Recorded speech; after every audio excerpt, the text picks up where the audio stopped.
Assalamualaikum warahmatullahi wabarakatuh. Salam sehat untuk kita semua. Hai Sobat Pelajar Pancasila, perkenalkan saya Rani Aulia Insani, murid kelas 10 dari SMA Negeri 5 Bagan Sinembah, salah satu sekolah penggerak yang berada di Provinsi Riau dan merupakan sekolah pencetak generasi baja.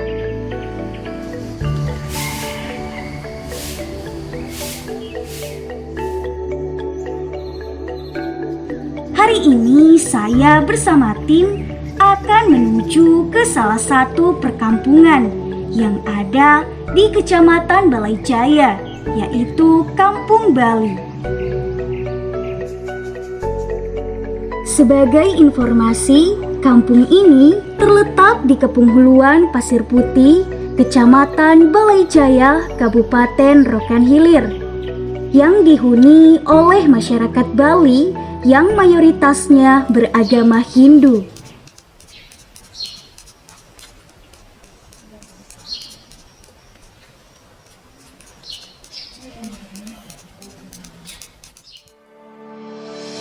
Sebelum menuju lokasi, kita harus mempersiapkan perlengkapan terlebih dahulu dan tidak lupa berdoa tentunya agar diberi keselamatan dalam perjalanan. Untuk menuju Kampung Bali sebenarnya memiliki beberapa akses jalan. Kita bisa masuk melalui Jaya Agung di Jalan Lintas kilometer 10 Bagan Sinembah, atau melalui Tikungan Maut maupun melalui area perkebunan PT Salim Infomas.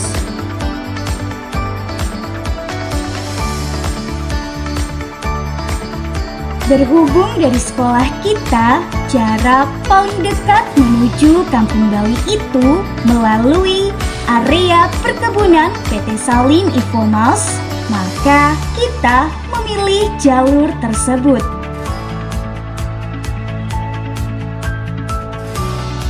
Karena kita melalui area perkebunan perusahaan, terlebih dahulu kita harus melapor ke pos security perkebunan untuk meminta izin kepada petugas yang berjaga. Karena tidak sembarang orang bisa masuk melalui area ini. Kami minta izin Pak, kami mau ke Kampung Bali untuk melaksanakan tugas. Oh iya, dalam rangka acara apa deh? Dalam rangka acara ya membuat Kampung Bali Pak. Oke, silakan. Makasih ya Pak. Ya, sama-sama. Setelah mendapatkan izin, baru kita diperbolehkan masuk melalui area perkebunan ini.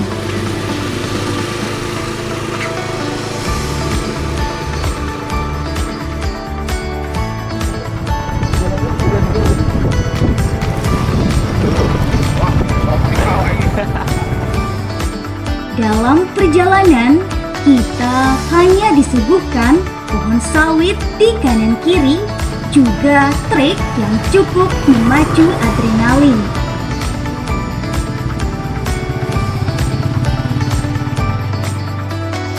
Sebagai informasi, untuk melalui jalan perkebunan, kita harus mempersiapkan mental baja kita terlebih dahulu. Sebab jalan yang kita lalui tidaklah mudah, seperti kondisi sekarang ini. Karena tadi malam turun hujan, jalan menjadi licin dan cukup terjal untuk dilalui.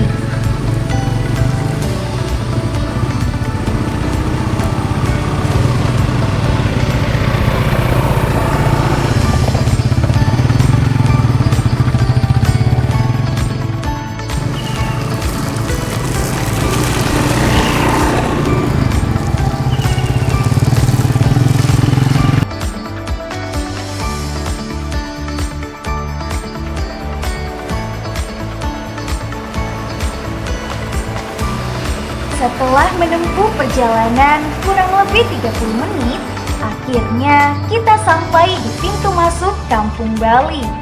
Sebelum masuk Kampung Bali, kami harus menghubungi Bapak Ngakan Putu Alit untuk membuka pintu besi pembatas. Halo Pak. Ya, halo Ra. Iya Pak, kami ini sudah di depan pintu besinya ini Pak. Oh iya, udah di depan ya? Oh iya. Tada. Oke Pak.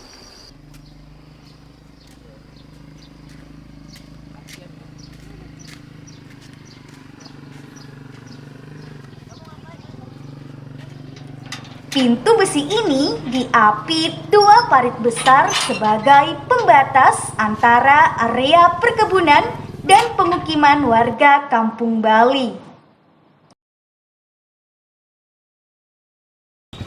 Karena menurut Bapak Ngakan Putu Alit yang juga merupakan ketua RT di sini, pintu besi ini dibuat agar tidak sembarang orang keluar masuk ke area perkebunan.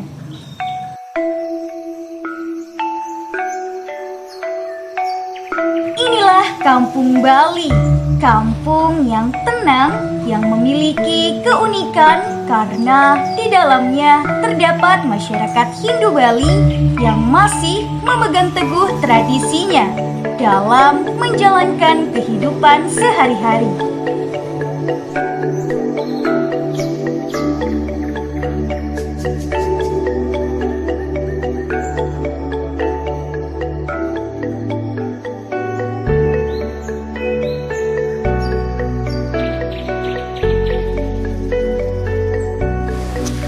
Om Swastiastu, selamat datang di Kampung Bali, Dusun Sumber Makmur, Desa Pasir Putih, Kecamatan Balai Jaya, Kabupaten Rokan Hilir, Provinsi Riau.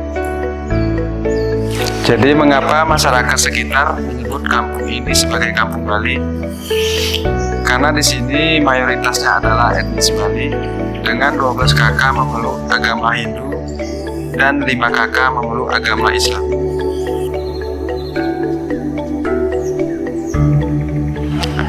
Untuk kehidupan sehari-hari, kita sebenarnya sama seperti masyarakat pada umumnya. Untuk mata pencarian, masyarakat sini banyak yang berkebun menanam sawit. Sementara untuk anak-anak di sini, sekolahnya berada di SDS Kebun Kencana 910 milik PT Ipomas. Untuk tingkat SMP, di sini sekolahnya di SMP Negeri 2 Bagas Lembah di daerah Paket B. Kalau SMA-nya di SMA Negeri 2 Bagas Lembah yang terletak di Paket C. Itu sekolah-sekolah yang aksesnya terjangkau dari sini. Untuk pemenuhan kebutuhan hidup seperti logistik, makanan kami belanja ke Bagan Batu Kota. Kalau listrik di sini sudah masuk, kami meminta pihak PLN untuk memasukkan arus dan kami secara swadaya membeli kabel. Sementara air kita punya beberapa sumur bor yang memiliki air yang bersih.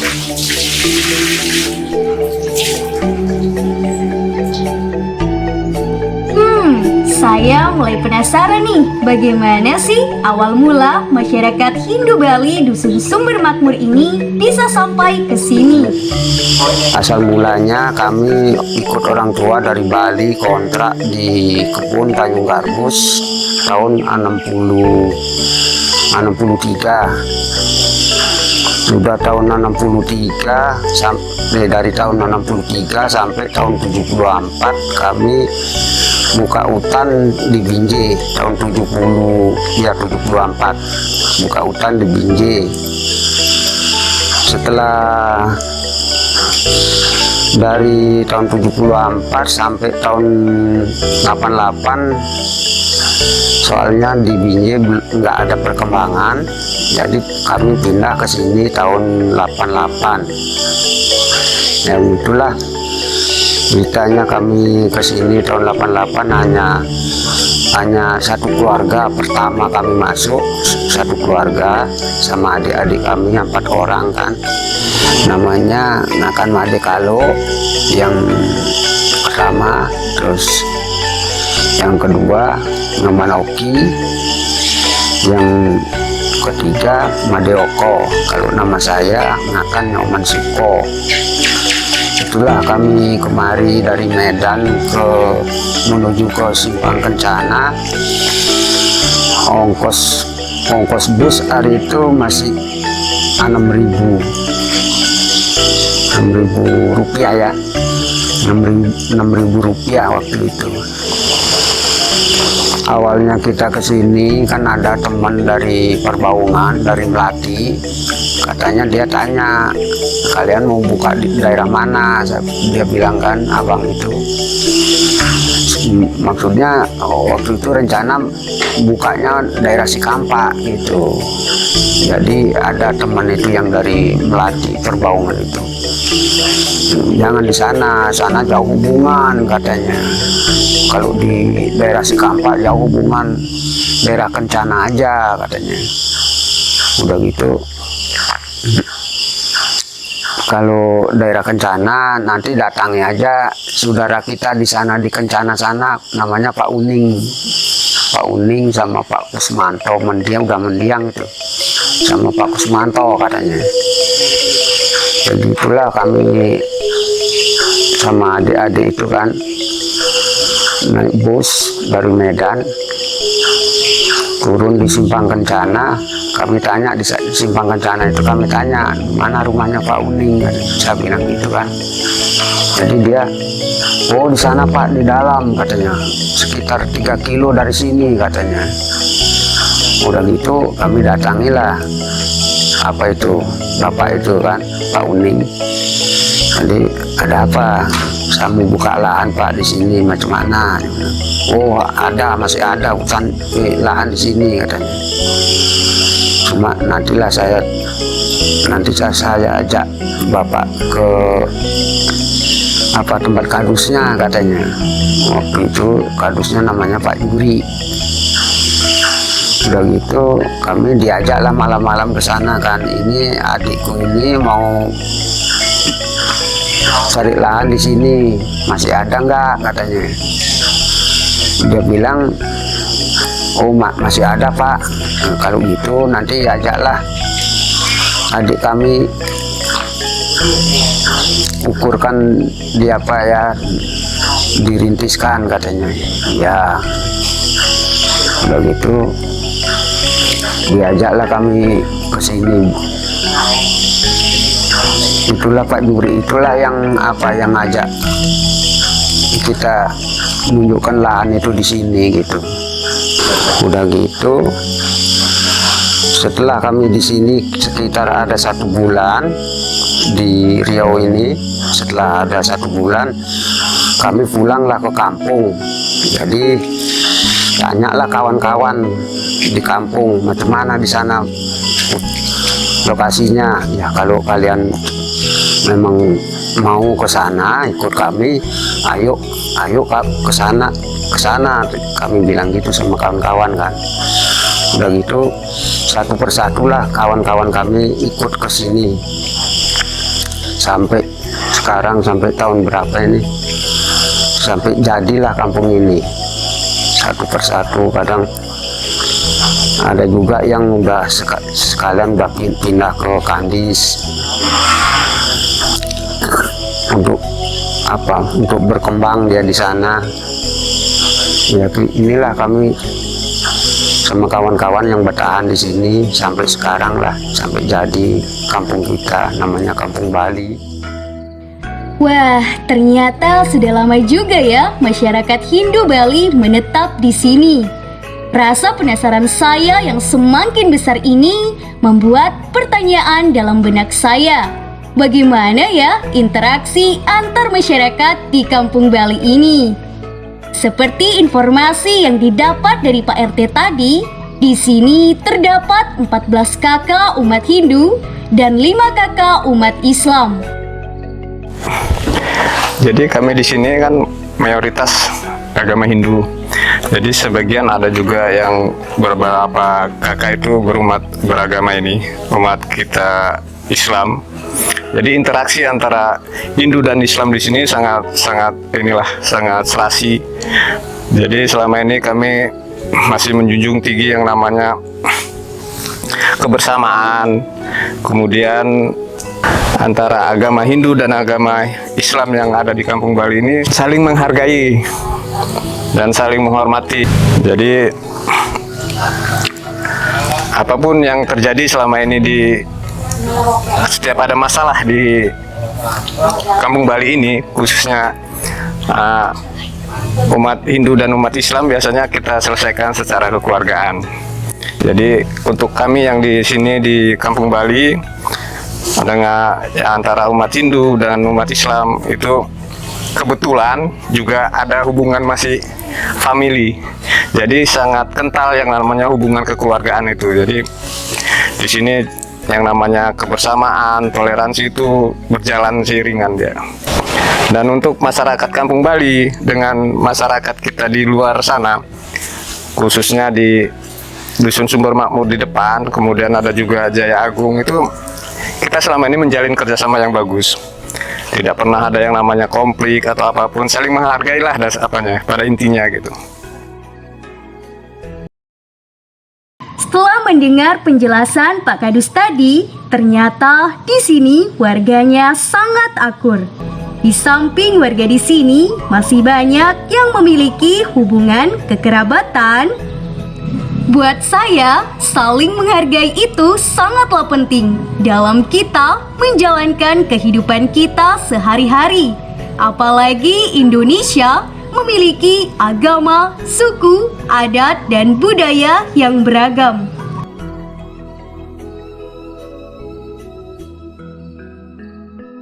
Kali ini saya ingin mengetahui ritual-ritual keagamaan serta tradisi yang dilaksanakan oleh umat Hindu di Kampung Bali ini. Baik, kalau untuk harian dia itu satu harinya 3 kali. Yang pagi hari diambil dia jam 6 pagi. Dan setelah itu siang harinya jam 12 tepat, dan yang sore jam 6 sore, jam 6 tepat juga. Karena kalau yang pagi hari diyakini untuk menebus kesalahan atau dosa-dosa kita yang di malam hari, kita pakai sembahyang pagi kan itu kan. Kalau yang untuk yang siang hari diyakini karena 12 tepat dia bagus untuk menebus ya perbuatan-perbuatan kita yang kita lakukan pagi hari tadi, dan yang sore gitu juga. Untuk perayaan hari Tilem dan Purnama itu sebulan, pertemuannya 15 hari ataupun 14 hari sekali. Kalau inti Purnama, kita mengucapkan terima kasih karena dia sudah kembali bersinar, mau penuh bulat dia gitu kan. Setelah itu kita juga ada hari raya Galungan dan Kuningan, itu 6 bulan sekali. Sebelum acara Galungan kita menemui Tumpuk Udo. Kalau Tumpuk Udo itu perayaannya 25 hari sebelum hari Galungan. Biasa umat Hindu itu berbondong-bondong untuk ke tempat suci dan ibadah untuk mengadakan persembahyangan bersama. Dan setelah acara persembahyangan selesai, biasa ya kita bermaaf-maafan juga seperti Idul Fitri gitu kan, saling maafkan. Baru setelah 10 hari dari perayaan Galungan, baru kita sampai dengan acara Kuningan. Setelah itu kita ada acara tahunan, yaitu ritual Siwalastri. Kalau Siwalastri itu kita berpuasa dalam 24 jam. Dan untuk berikutnya, acara yang tahunan itu ada ritual perayaan hari Nyepi. nyepi itu taur kesanga, dan kita biasa membuat sajen yang lebih besar. Biasa itu dilakukan di persembahyangan di perempatan. Dan setelah perayaan Nyepi, kita ada acara Saraswati jatuh dia juga 6 bulan sekali. Saraswati bertujuan kita berterima kasih kepada Dewi Saraswati karena dia telah menurunkan ilmu pengetahuan untuk kita semua. Kita juga ada cara feodalan. Kita di sini memang di Pura Ganatana ini kita mengambil buku, cuman kita rayakan besarnya 1 tahun sekali tampil. Kalau untuk persiapannya mungkin dari 2 minggu sebelum acara feodalan kita udah melaksanakan persiapan, ibu-ibunya sudah mempersiapkan sajen-sajennya. Kalau di puronya kita mulai dari hari Seninnya kita udah mulai mengadakan ritual sampai dengan selesai. Dan berikutnya ada juga tumpak landep, dan kita juga membuat sajen untuk segala benda-benda yang tajam itu kita buatkan sajennya. Mungkin itu aja penjelasan dari saya. Kurang dan lebihnya saya mohon maaf yang sebesar-besarnya, dan saya akhiri dengan Pramasanti. Om Santi Santi Santi Om.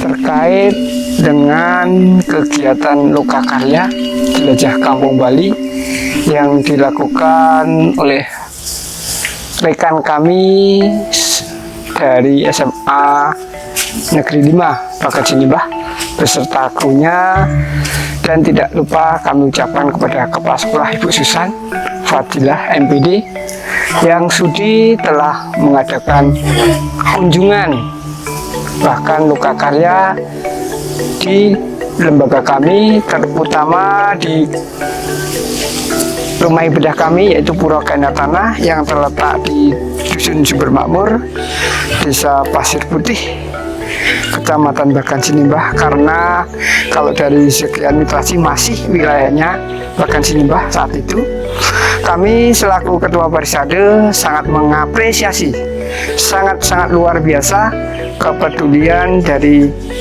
dunia pendidikan, telah menyempatkan diri bahkan menggali potensi untuk kegiatan peserta didik dalam mengembangkan kearifan budaya lokal. Kami selaku lembaga Hindu tertinggi di Kabupaten Rokan Hilir sekali lagi sangat-sangat menyambut sangat luar biasa.